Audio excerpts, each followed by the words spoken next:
함께 나눌 하나님 말씀은 데살로니가 후서 1장입니다. 데살로니가 전서는 이제 끝나고 데살로니가 후서를 함께 보도록 하겠습니다. 오늘은 첫 시간으로 데살로니가 후서 1장이 되겠습니다. 찾으셨으면 저하고 여러분들하고 한 절씩 교독하겠습니다. 바울과 실로아노와 디모데는 하나님 우리 아버지와 주 예수 그리스도 안에 있는 데살로니가인의 교회에 편지하노니 하나님 아버지와 주 예수 그리스도로부터 은혜와 평강이 너희에게 있을지어다. 형제들아 우리가 너희를 위하여 항상 하나님께 감사할지니 이것이 당연함은 너희의 믿음이 더욱 자라고 너희가 다 각기 서로 사랑함이 풍성함이니 그러므로 너희가 견디고 있는 모든 박해와 환난 중에서 너희 인내와 믿음으로 말미암아 하나님의 여러 교회에서 우리가 친히 자랑하노라. 이는 하나님의 공의로운 심판의 표요 너희로 하여금 하나님의 나라에 합당한 자로 여김을 받게 하려 함이니 그 나라를 위하여 너희가 또한 고난을 받느니라.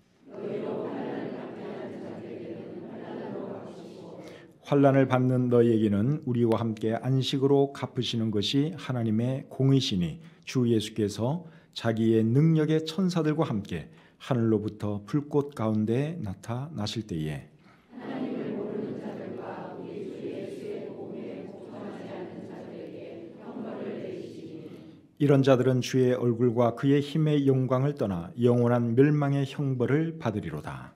그날에 그가 강림하사 그의 성도들에게서 영광을 받으시고 모든 믿는 자들에게서 놀랍게 여김을 받으시니 이는 그의 성도가 너희에게 이르렀습니다.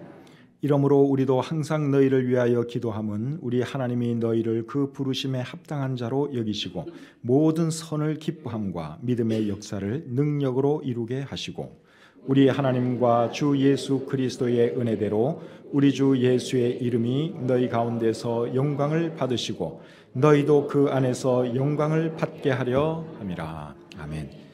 은혜와 사랑이 충만하신 하나님 아버지, 오늘 하나님께 예배드리러 저희들 이 자리에 모였습니다. 예배드리는 우리의 마음을 받아주시고 또 하나님께서 우리를 축복해 주시옵소서. 혹 우리 중에 아직 주님을 알지 못하는 분이 계시면 오늘 말씀을 잘 듣게 하시고 꼭 예수님 믿고 구원받도록 하나님께서 그 마음을 움직여 주시옵소서. 모든 것 주님께 의탁하오며 예수님의 이름으로 기도드립니다. 아멘. 자리에 앉겠습니다. 오늘은 데살로니가 후서 1장 말씀을 본문으로 해서 바울의 자랑이 된 교회, 이런 제목으로 말씀을 전하기 원합니다.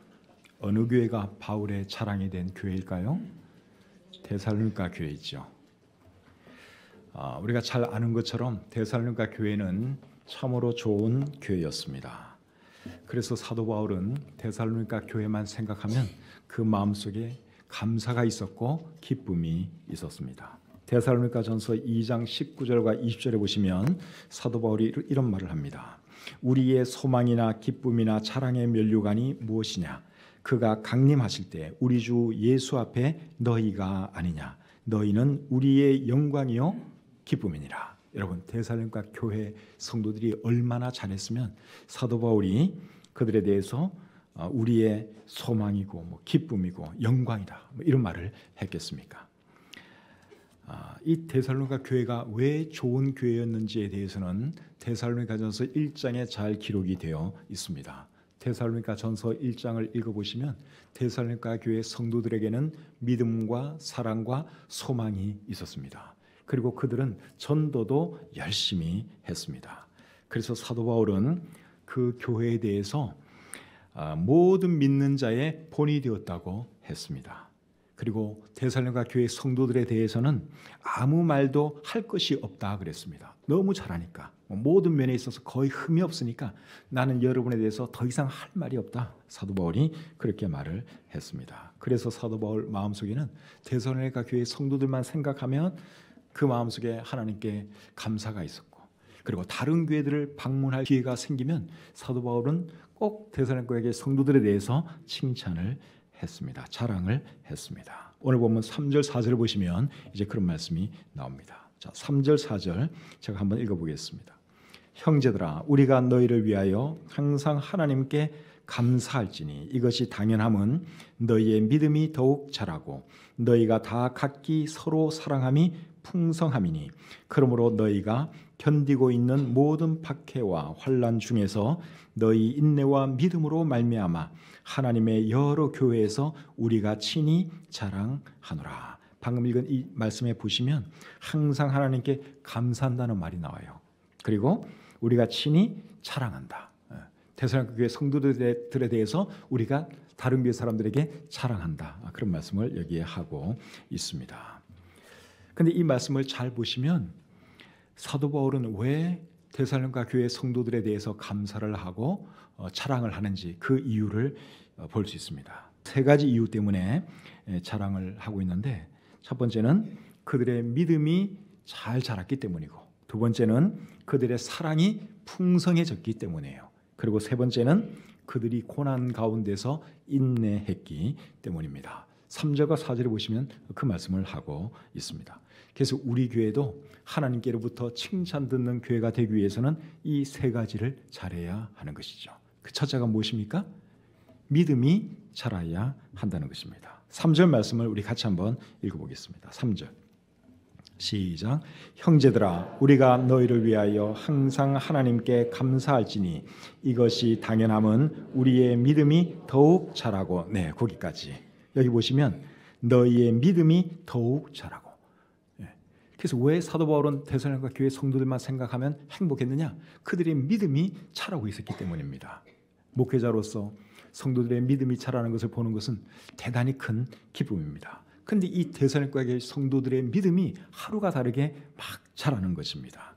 여러분, 믿음이 뭘까요? 믿음은 하나님을 신뢰하는 마음이죠. 그리고 하나님을 사랑하는 마음이라고 할 수 있습니다. 그렇기 때문에 우리의 믿음은 날이 갈수록 커져야 하고 자라야 하는 것입니다. 어린 아이가 세상에 태어나면 가만히 있지가 않죠? 자랍니다. 모든 생명이 있는 것들은 다 자라게 되어 있습니다. 우리에게는 예수 그리스도의 생명이 있죠. 그래서 우리가 예수 그리스도의 그 생명을 우리 안에 품었으면 우리가 자라야 하는 것입니다. 우리의 믿음이 날이 갈수록 자라나야 하는 것이죠. 베드로후서 3장 18절에 보시면 이런 말씀이 있습니다. 우리 주 곧 구주 예수 그리스도의 은혜와 그를 아는 지식에서 자라가라. 이게 무슨 말인가 하면 우리의 믿음이 자라나야 된다, 그 말입니다. 그래서 우리의 믿음이 자라야 하는데 어떻게 하면 우리의 믿음이 자랄 수 있을까요? 어떻게 하면 우리의 믿음이 자랄 수 있는가 하면 영의 양식인 하나님의 말씀을 잘 먹어야 합니다. 베드로전서 2장 2절에 보시면 갓난 아기들 같이 순전하고 신령한 젖을 사모하라 그랬습니다. 여러분, 어린 아기들이 젖을 막 찾잖아요. 그리고 그 젖을 먹으면 그 아기가 잘 자라나는 것처럼 우리도 우리의 영의 양식인 하나님의 말씀을 잘 섭취해야 하는 것입니다. 그래야지 우리의 믿음이 자라고 우리의 모든 것이 잘 자라게 되는 것이죠. 그래서 여러분들이 하나님 말씀을 정말 사랑하시기를 바라고, 그리고 늘 하나님 말씀을 규칙적으로 읽고 묵상하는 생활을 하시기를 바랍니다. 그래야지 믿음이 자랄 수 있습니다. 성경 딱 덮어놓고 성경 전혀 안 읽고 그러면은 여러분 믿음 자라기가 정말 어렵습니다. 구원받은 사람이라고 할지라도 성경 읽지 않고는 믿음 자라기가 어려워요. 로마서 10장 17절에 보시면 믿음은 들음에서 나며 들음은 어디서 난다 그랬어요? 그리스도의 말씀으로 말미암았느니라, 그렇게 말씀하고 있죠. 그래서 믿음이 자라려면 하나님의 말씀을 많이 읽어야 합니다. 많이 묵상해야 합니다. 그러면서 이제 하나님에 대해서도 알아가고 예수님에 대해서도 알아가고 그러면서 우리의 믿음이 자라게 되는 것이죠. 데살로니가 교회 성도들은 하나님 말씀 받을 때 어떻게 받았는지 여러분 잘 알고 계시죠? 데살로니가전서 2장 13절에 보시면 그들은 하나님의 말씀을 받을 때 사람의 말로 받지 아니하고 하나님의 말씀으로 받았다 그랬습니다. 그리고 그 말씀이 그들 가운데서 역사했다고 기록되어 있습니다. 그러니 여러분 그들의 믿음이 잘 자랄 수밖에 없는 것이죠. 하나님 말씀이 전해지면 귀 기울여서 듣는 거예요. 그리고 또 그렇게 하니까 그 말씀이 살아 역사하고, 그러니까 믿음이 좋아질 수밖에 없었던 것이죠. 저와 여러분들도 하나님 말씀을 받을 때 그렇게 했으면 좋겠습니다. 말씀 사랑하시고 많이 읽으시고 그리고 이 말씀대로 우리가 살아야 하는 것이죠. 그리고 또 우리의 믿음이 자라려면 어떻게 해야 되는가 하면 교회 생활을 잘해야 합니다. 뭘 잘해야 한다고요? 교회 생활, 교회 생활을 잘 하셔야 돼요. 골로새서 2장 19절에 보시면 이런 말씀이 있습니다. 온 몸이 머리로 말미암아 마디와 힘줄로 공급함을 받고 연합하여 하나님이 자라게 하심으로 자라느니라. 여기 말하는 몸은 뭐고 머리는 뭐겠어요? 몸은 교회를 말하는 것이고 머리는 예수 그리스도를 말하는 것이죠. 그래서 예수 그리스도의 몸된 이 교회의 지체로서 교회 생활을 잘 하다 보면 믿음이 성장하게 되어 있습니다. 그래서 여러분들이 정말 믿음이 잘 자라기를 원하면 교회 생활을 잘 하셔야 돼요.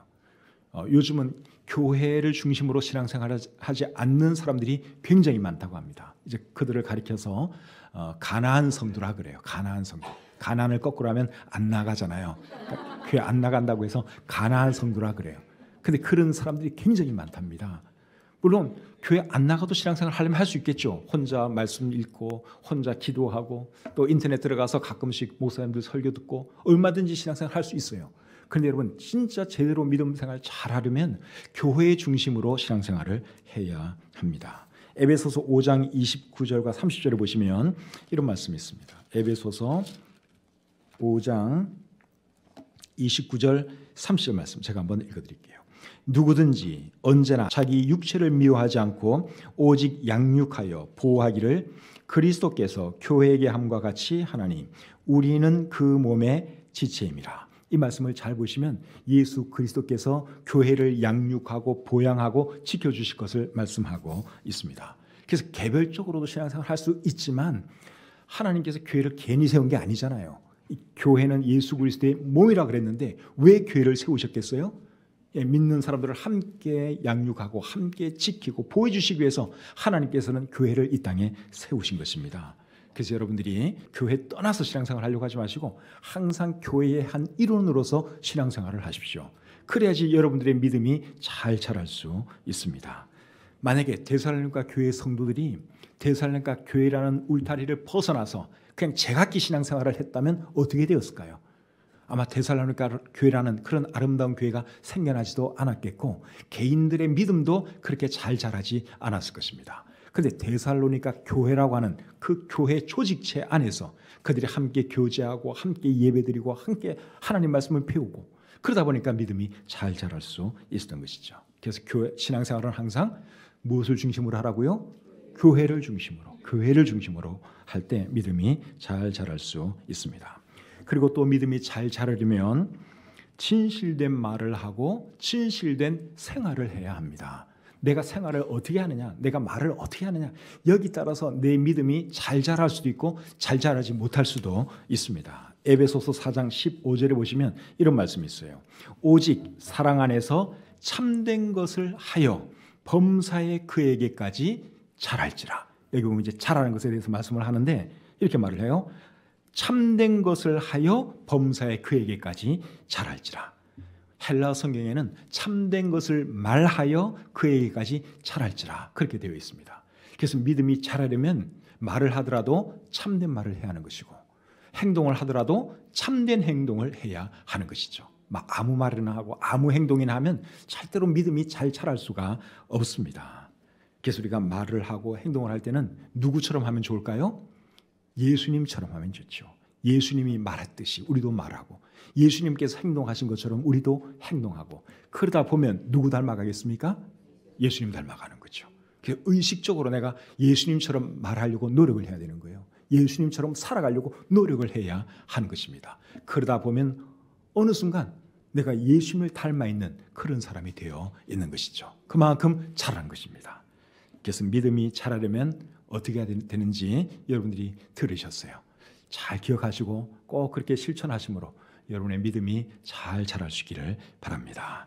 자, 두 번째로 하나님께로부터 칭찬 듣는 교회가 되려면 사랑이 풍성해져야 합니다. 자, 3절 말씀을 다시 읽겠습니다. 데살로니가 후서 1장 3절입니다. 자, 시작. 형제들아, 우리가 너희를 위하여 항상 하나님께 감사할지니 이것이 당연함은 너희의 믿음이 더욱 자라고 너희가 다 각기 서로 사랑함이 풍성함이니. 자, 여기 보니까 첫 번째로는 믿음이 자란 것을 얘기했고요. 두 번째는 서로 사랑함이 풍성해진 것을 말씀하고 있습니다. 믿음은 하나님께 대한 것이고 사랑은 성도에 대한 것이죠. 근데 이 둘은 여러분 항상 함께 가게 되어 있어요. 하나님께 대한 믿음과 성도에 대한 사랑은 이게 같이 움직이게 되어 있습니다. 왜 그런가 하면 자, 요한일서 4장 20절 21절을 한번 찾아보세요. 그 말씀을 보시면 왜 그런지 알 수 있습니다. 자, 요한일서 4장 20절 21절입니다. 자, 제가 읽어드릴게요. 누구든지 하나님을 사랑하노라 하고 그 형제를 미워하면 이는 거짓말하는 자니 보는 바 그 형제를 사랑하지 아니하는 자는 보지 못하는 바 하나님을 사랑할 수 없느니라. 우리가 이 계명을 주께 받았나니 하나님을 사랑하는 자는 또한 그 형제를 사랑할지니라. 하나님을 정말 사랑하게 되면 하나님의 자녀인 다른 주 안의 형제들도 사랑한다고 말씀을 하고 있죠. 하나님을 사랑하는 게 결국 뭐겠습니까? 그게 믿음이죠. 믿음은 하나님을 신뢰하는 것, 하나님을 사랑하는 것, 그게 믿음인데, 그러니까 이 믿음과 형제 사랑은 항상 함께 갈 수밖에 없는 거예요. 하나님을 정말 내가 사랑하면, 하나님에 대한 믿음이 있다 보면 형제도 사랑하게 된다는 것입니다. 그리고 야고보서 2장 14절부터 17절 말씀 또 한번 보겠습니다. 자, 야고보서 2장 14절부터 17절. 내 형제들아, 만일 사람이 믿음이 있노라 하고 하나님께 대한 믿음이 있노라 하고 행함이 없으면 무슨 유익이 있으리요? 그 믿음이 능히 자기를 구원하겠느냐? 만일 형제나 자매가 헐벗고 일용할 양식이 없는데 너희 중에 누구든지 그에게 이르되 평안히 가라, 덥게 하라, 배부르게 하라 하며 그 몸에 쓸 것을 주지 아니하면 무슨 유익이 있으리요? 이와 같이 행함이 없는 믿음은 그 자체가 죽은 것이라. 그러니까 여기도 결국 하는 말씀이 뭔가 하면 하나님께 대한 믿음과 형제에 대한 사랑은 함께 움직이는 것이다 하는 것을 말씀하고 있죠. 그런데 오늘날 보면 하나님께 대한 믿음과 성도에 대한 사랑이 따로 노는 사람들이 굉장히 많은 것 같습니다. 하나님께 대한 믿음은 조금 있는 것 같은데 형제에 대한 사랑은 없는 사람들이 꽤 많이 있는 것 같아요. 그런데 이게 모순이라는 것입니다. 정말 하나님께 대한 믿음이 있다 보면 형제에 대한 사랑도 반드시 있어야 한다 하는 것이죠. 하나님을 사랑하면서 하나님께 대한 믿음은 있으면서 하나님 말씀대로 실천을 못해가지고 형제를 제대로 사랑하지 못한다면 그런 믿음은 방금 읽은 이 말씀에 의하면 어떤 믿음이라 그랬어요? 죽은 믿음. 죽은 믿음은 여러분 아무리 많아도 소용이 없습니다. 산처럼 많이 있다 그래도 죽은 믿음은 아무런 의미가 없어요. 비록 겨자씨할 만한 믿음이라고 할지라도 살아 있어야지 그게 제대로 된 믿음입니다. 그래서 저와 여러분들은 여러분 죽은 믿음 추구하지 마시고 정말 살아있는 믿음, 하나님 사랑하는 것만큼 또 형제도 사랑하고 실천하고 사랑을 실천하는 그런 믿음 생활을 해야 하는 것이죠. 그래서 믿음이 살아 있으려면 어떻게 해야 되느냐? 예, 사랑을 실천하면 되는 것입니다. 그러면 그 믿음은 살아있는 믿음이에요. 성경을 읽어보시면 초대교회 성도들은 정말 사랑을 실천했던 것을 우리가 알 수 있습니다. 사도행전 4장 34절 35절에 보시면 이런 말씀이 있습니다. 그 중에 가난한 사람이 없으니 이는 밭과 집 있는 자는 팔아 그 판 것의 값을 가져다가 사도들의 발 앞에 두매 그들이 각 사람의 필요를 따라 나누어 줌이라. 자, 여기 보니까 초대교회 성도들 중에는 가난한 사람들이 없었다고 말씀을 하고 있습니다. 왜 가난한 사람들이 없습니까? 가난한 사람이 생기려고 그러면 다른 사람들이 도와주는 거예요. 집을 팔고 밭을 팔아서라도 어려운 사람들을 도와주는 거예요. 그러니까 가난한 사람들이 그들 중에는 없었다. 우리 성경에 그렇게 말씀하고 있는 것이죠. 사랑을 실천한 것이죠. 이 사람들의 믿음은 살아있는 믿음이었어요. 하나님을 사랑하는 것만큼, 하나님께 대한 믿음이 있는 만큼 그것을 다른 사람들에게 사랑으로 나타냈기 때문에 그들의 믿음은 살아있는 믿음이었죠. 그래서 우리도 늘 입으로만 하는 사랑하지 마시고 정말 살아있는 진실된 믿음을 가지고 진실된 사랑을 했으면 좋겠습니다. 요한일서 3장 18절에 보시면 이런 말씀이 있습니다. 자녀들아, 우리가 말과 혀로만 사랑하지 말고 행함과 진실함으로 하자. 이런 사랑을 해야 하는 것이죠. 세 번째로 칭찬 듣는 교회가 되려면 고난이 있을 때 인내할 줄 알아야 합니다. 오늘 본문 4절 말씀을 보겠습니다. 4절. 자, 같이 읽겠습니다. 시작. 그러므로 너희가 견디고 있는 모든 박해와 환난 중에서 너희 인내와 믿음으로 말미암아 하나님의 여러 교회에서 우리가 친히 자랑하노라. 사절에 보니까 너희가 견디고 있는 모든 박해와 환난, 이런 표현을 쓴 것을 볼 때 데살로니가 교회 성도들은 이 글이 쓰여지고 있는 그 시간에도 사실은 고난을 당하고 있은 것을 우리가 알 수 있죠. 그런데 그들이 그 고난을 어떻게 했습니까? 인내했죠. 참아내었습니다. 그들이 받는 고난에 대해서 사도 바울은 또 5절에서 이런 말을 합니다. 자, 5절 말씀 한번 보세요. 5절입니다. 자, 같이 한번 읽죠. 시작. 이는 하나님의 공의로운 심판의 표요 너희로 하여금 하나님의 나라에 합당한 자로 여김을 받게 하려 함이니 그 나라를 위하여 너희가 또한 고난을 받느니라. 자, 이 말씀을 여러분들이 잘 보시면 고난에 대해서 어떤 말을 하고 있습니까? 고난은 하나님의 공의로운 심판의 표요. 그리고 고난을 통해 그들은 하나님의 나라에 합당한 자로 여김을 받는다. 이런 말씀을 하고 있죠.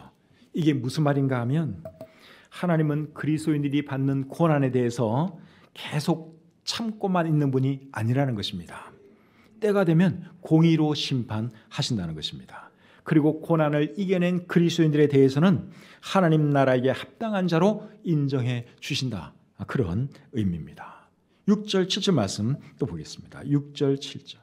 너희가 환난을 받게 하는 자들에게는 환난으로 갚으시고 환난을 받는 너희에게는 우리와 함께 안식으로 갚으시는 것이 하나님의 공의시니. 여기 보면 하나님의 공의에 대한 말씀을 하고 있는데 하나님의 공의가 어떤 것이라고 말씀하고 있어요? 하나님의 사람들에게 환난을 준 사람들에게는 환난으로 갚으시고 환난당한 하나님의 사람들에게는 안식으로 갚으시는 것이 하나님의 공의라고 설명하고 있죠. 이런 것을 생각하면 이런 하나님이 우리에게 계신 것이 참 감사하지 않습니까? 예수님 믿는 사람들이 예수님 믿는 것 때문에 고난당하고 핍박당하고 그리고 그것으로 끝난다면 얼마나 억울하겠습니까? 그런데 하나님이 그렇게 되도록 내버려 두지 않는다는 거예요. 언젠가 공의의 하나님께서 다 심판하신다는 것입니다. 그러니까 이런 말씀이 우리에게는 큰 위로가 되는 것이죠. 그래서 우리가 뭘 기억하셔야 되는가 하면 하나님은 사랑의 하나님이기도 하지만 또한 공의의 하나님이기도 하다는 그 사실을 여러분 절대로 잊지 마시기를 바랍니다. 그렇기 때문에 우리 하나님은 악한 사람들에 대해서는 어떻게 하신다는 거예요? 심판하신다는 것입니다. 그러니까 우리 하나님이 공의의 하나님이라는 것이죠. 7절 하반절부터 9절까지 또 보겠습니다.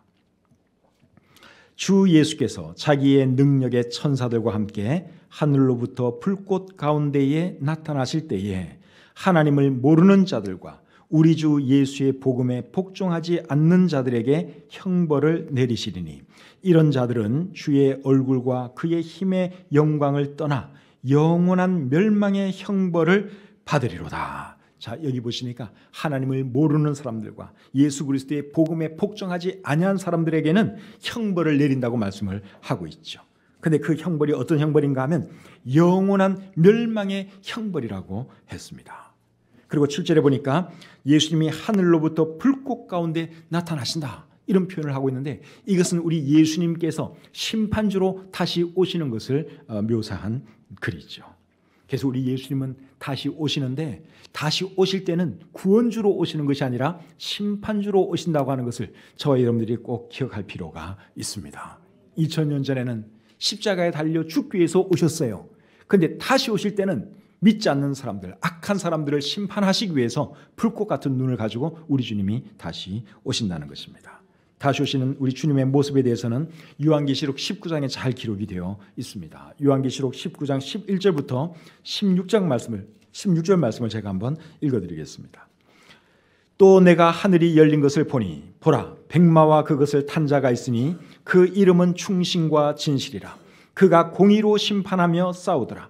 그 눈은 불꽃 같고 그 머리에는 많은 관들이 있고 또 이름 쓴 것 하나가 있으니 자기밖에 아는 자가 없고 또 그가 피 뿌린 옷을 입었는데 그 이름은 하나님의 말씀이라 칭하더라. 하늘에 있는 군대들이 희고 깨끗한 세마포 옷을 입고 백마를 타고 그를 따르더라. 그의 입에서 예리한 검이 나오니 그것으로 만국을 치겠고 친히 그들을 철장으로 다스리며 또 친히 하나님 곧 전능하신 이의 맹렬한 진노의 포도주 틀을 밟겠고 그 옷과 그 다리에 이름을 쓴 것이 있으니 만왕의 왕이요 만주의 주라 하였더라. 예수님께서 지상으로 내려오시는 그 장면을 기록한 말씀이에요.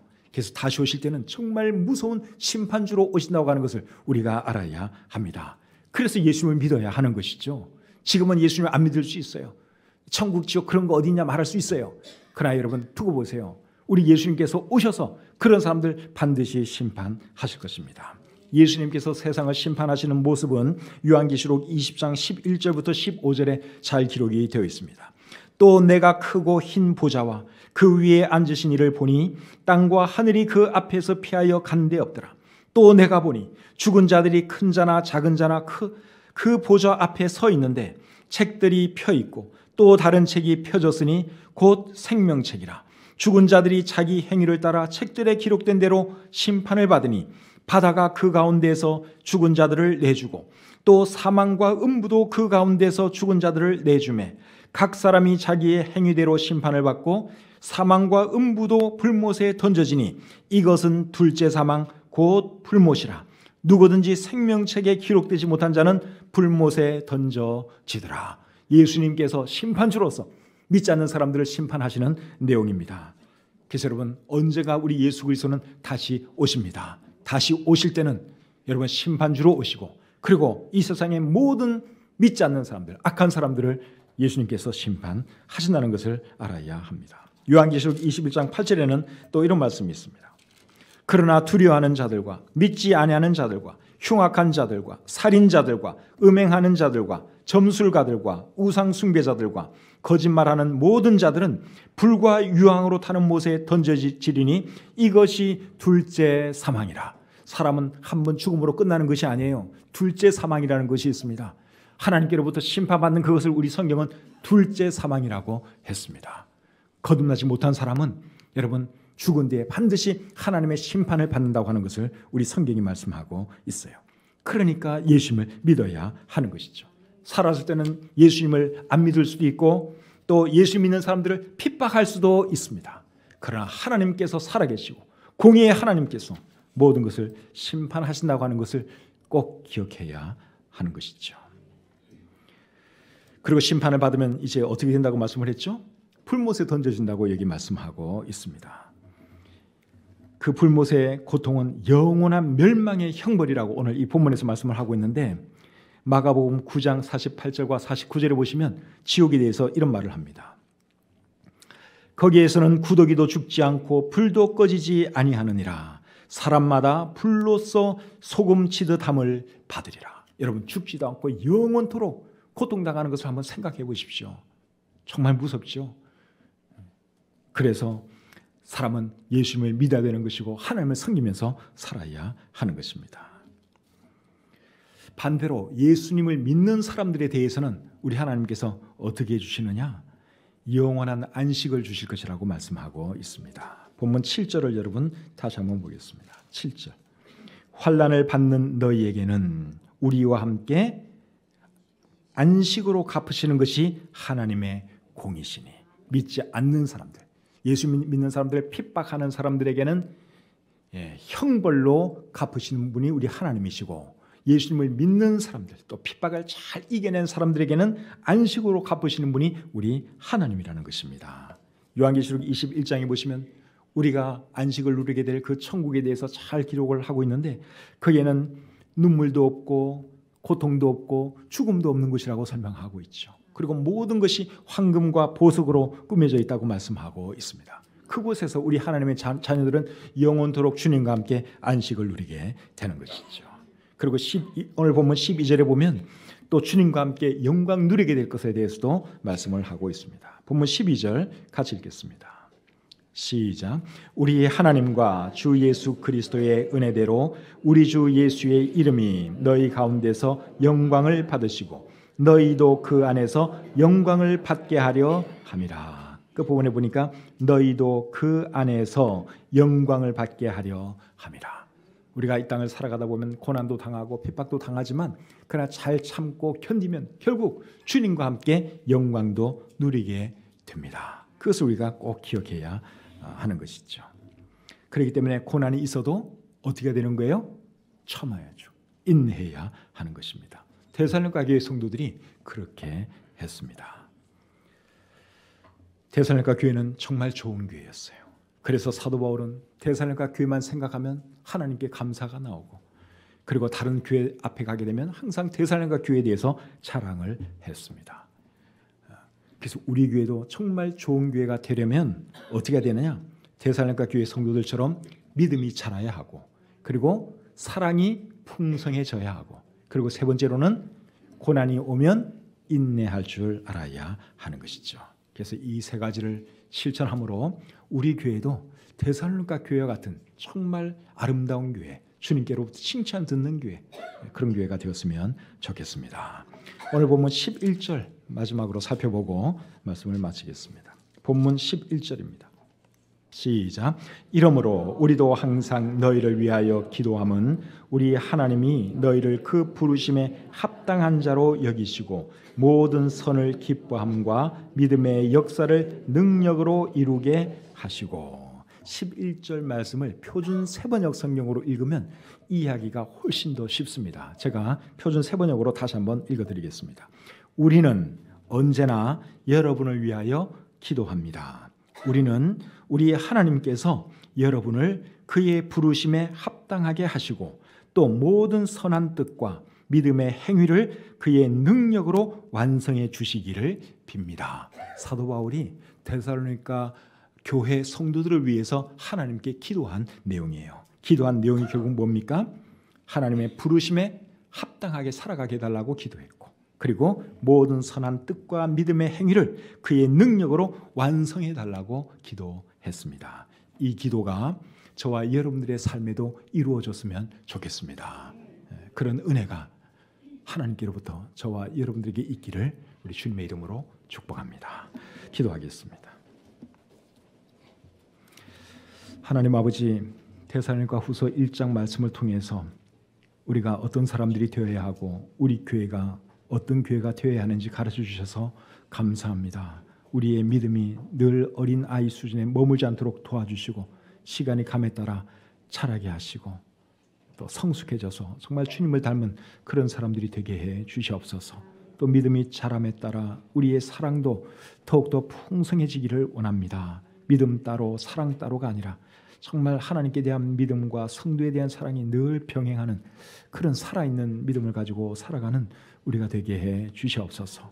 또 살다 보면 고난이 우리들의 삶 가운데 있습니다. 그럴 때마다 잘 인내할 수 있도록 도와주시고 견뎌낼 수 있도록 도와주시옵소서. 주님이 우리에게 주실 안식과 그 영광을 생각하면서 승리하는 저희들 되게 해 주시옵소서. 주신 말씀을 감사하며 예수님의 이름으로 기도드립니다. 아멘.